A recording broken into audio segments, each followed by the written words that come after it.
बीरबल की बुद्धि और समस्या को भांप लेने की कला के कारण बादशाह उन्हें खूब पसंद करते थे। इसी कारण से दूसरे लोग बीरबल से उतना ही जलते थे। इन जलने वालों में से एक अकबर का साला भी था।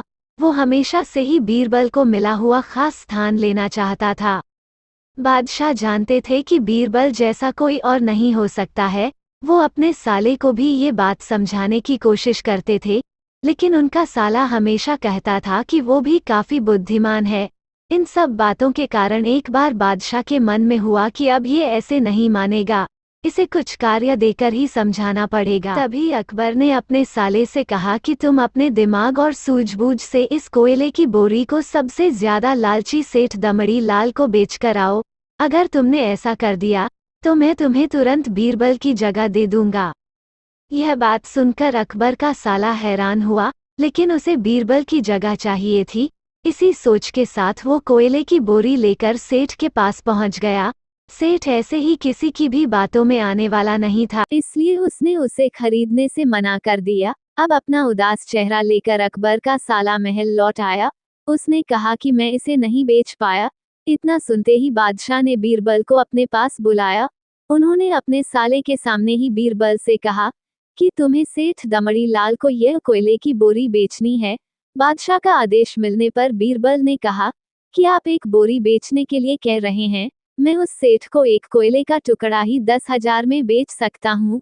यह बात सुनकर अकबर का साला दंग रह गया। अकबर ने कहा कि ठीक है, तुम एक ही कोयले का टुकड़ा बेच आओ। बादशाह का आदेश मिलते ही एक कोयले का टुकड़ा उठाकर बीरबल वहां से चले गए।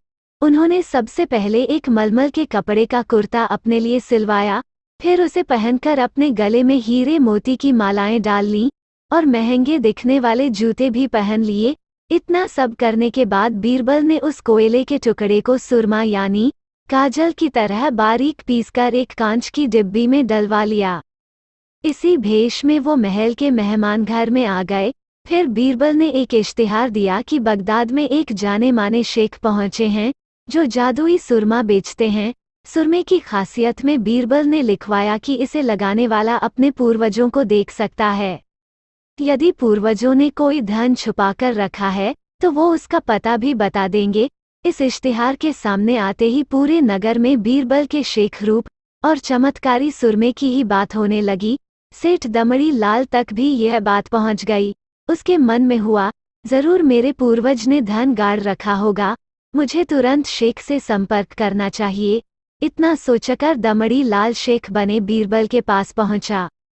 बीरबल ने जानबूझकर उन्हें पहचाना नहीं। सेठ ने शेख से कहा कि मुझे सुरमे की डिब्बी चाहिए। शेख ने जवाब दिया, बिल्कुल लीजिए, लेकिन एक डिब्बी की कीमत 10,000 रुपये है। सेठ काफी चालाक था। उसने शेख से कहा कि मैं पहले सुरमा आंखों पर लगाना चाहता हूँ, उसके बाद पूर्वजों के दिखने पर ही मैं 10,000 रुपये दूंगा। शेख बने बीरबल ने कहा कि ठीक है, आपको ऐसा करने की इजाजत है, बस आपको सुरमे की जांच करने के लिए चौराहे पर चलना होगा। चमत्कारी सुरमे का करिश्मा देखने के लिए वहां लोगों की भीड़ लग गई। तब बीरबल बने शेख जोर जोर से कहने लगे कि इस चमत्कारी सुरमे को सेठ जी लगाएंगे। अगर ये सेठ अपने माता पिता की ही औलाद हैं तो इन्हें सुरमा लगाते ही तुरंत पूर्वज नजर आ जाएंगे। पूर्वज नहीं दिखे तो मतलब यह होगा कि वो अपने माता पिता की औलाद नहीं हैं। असली औलादों को ही यह सुरमा लगाने पर अपने पूर्वज नजर आते हैं। यह सब कहने के बाद शेख ने सेठ के आंखों पर सुरमा लगा दिया और कहा कि आंखें बंद कर लो। सेठ ने आंखें बंद तो की, लेकिन उन्हें कोई भी नहीं दिखा। अब सेठ के मन में हुआ कि मैंने कह दिया कि मुझे कोई नहीं दिखा तो भारी अपमान हो जाएगा। इज्जत को बनाए रखने के लिए सेठ ने आंख खोली और कहा कि हाँ, मुझे अपने पूर्वज दिख गए। इसके बाद गुस्से में लाल सेठ ने बीरबल के हाथ में 10,000 रुपये थमा दिए। अब खुश होते हुए बीरबल महल चले गए। उन्होंने कहा कि लीजिए बादशाह, एक कोयले के 10,000 रुपये, और सारा किस्सा सुना दिया। यह देखते ही बादशाह का साला मुंह बनाकर महल से चला गया। उसके बाद से उसने कभी भी बीरबल की जगह लेने की बात अकबर से नहीं की। कहानी से सीख, किसी से ईर्ष्या नहीं करनी चाहिए और अपनी काबिलियत को साबित करने के लिए बुद्धि का उपयोग करना जरूरी है।